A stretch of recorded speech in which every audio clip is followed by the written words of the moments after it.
என் அன்பு தமிழ் சொந்தங்களுக்கு வணக்கம். வெஜ் அண்ட் நான்வெஜ் சேனலில் இன்றைக்கி நம்ம பேபிகார்ன் கிரேவி எப்படி பண்ணுறதுன்னு பார்க்கலாம். இது வரைக்கும் என் சேனலை சப்ஸ்கிரைப் பண்ணாமல் இருந்தால் இந்த ரெட் கலர் சப்ஸ்கிரைப் பட்டனை கிளிக் பண்ணுங்கள். மறக்காமல் இந்த பெல் சிம்பிளையும் கிளிக் பண்ணுங்கள். என் ரெசிபி உங்களை தேடி வரும். பேன் வச்சு 3 டீஸ்பூன் அளவுக்கு எண்ணெய் ஊற்றிருக்கேன். எண்ணெய் காஞ்சதும் இந்த பேபிகார்னை போட்டு 2 நிமிஷம் ஃப்ரை பண்ணி எடுத்துடலாம்.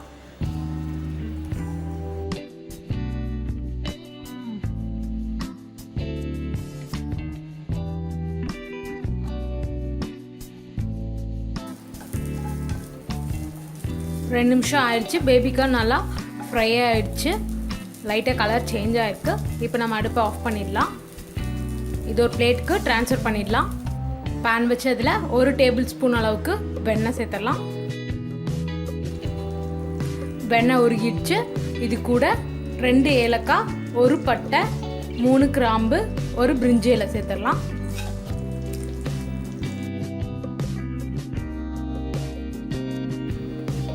ஸ்பைசஸ்லேருந்து நல்ல வாசனை வந்துருச்சு. இப்போ இது கூட 1 பெரிய வெங்காயம் கட் பண்ணி வச்சுருக்கேன், அதை சேர்த்துடலாம்.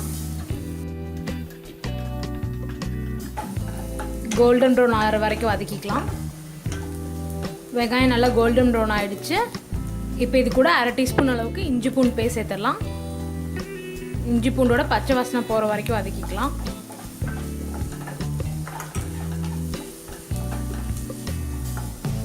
இஞ்சி பூண்டோட பச்சை வாசனை போயிடுச்சு. இது கூட டொமேட்டோ பியூரி ஆட் பண்ணிடலாம். 3 தக்காளியை மிக்ஸி ஜாரில் போட்டு இந்த மாதிரி அரைச்சி எடுத்திருக்கேன்.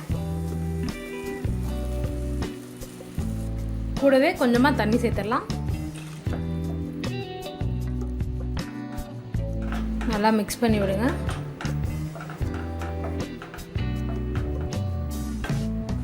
கிரேவி கொதிக்க ஆரம்பிச்சிருச்சு. இப்போ நம்ம மசாலா சேர்த்துடலாம். 1 டீஸ்பூன் அளவுக்கு மிளகாய்த்தூள், 1 டீஸ்பூன் மல்லித்தூள், 1 பிஞ்ச் அளவுக்கு மஞ்சள் தூள், 1/4 டீஸ்பூன் கரம் மசாலா, 1/4 டீஸ்பூன் சீரகத்தூள், 1 டீஸ்பூன் அளவுக்கு சர்க்கரை. அப்போ தான் தக்காளியோட புளிப்பு பேலன்ஸ் ஆகும். தேவையான அளவுக்கு உப்பு எல்லாத்தையும் சேர்த்து நல்லா மிக்ஸ் பண்ணிவிடுங்க.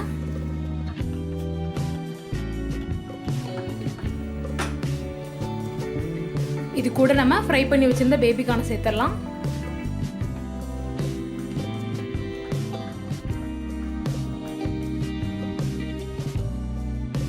பேபிகார்ன் வேகிற வரைக்கும் ஒரு லிட் போட்டு மூடி வச்சிடலாம்.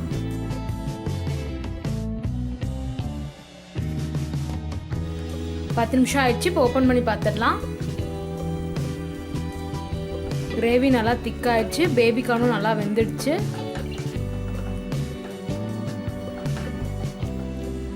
இப்போ இது கூட 1/4 கப் அளவுக்கு முந்திரி விழுது ஆட் பண்ணிடலாம். முந்திரி விழுது ஆட் பண்ணலாம். நீங்கள் ஃப்ரெஷ் க்ரீம் கூட ஆட் பண்ணிக்கலாம். ஒரு வாட்டி நல்லா மிக்ஸ் பண்ணி விட்டுருங்க.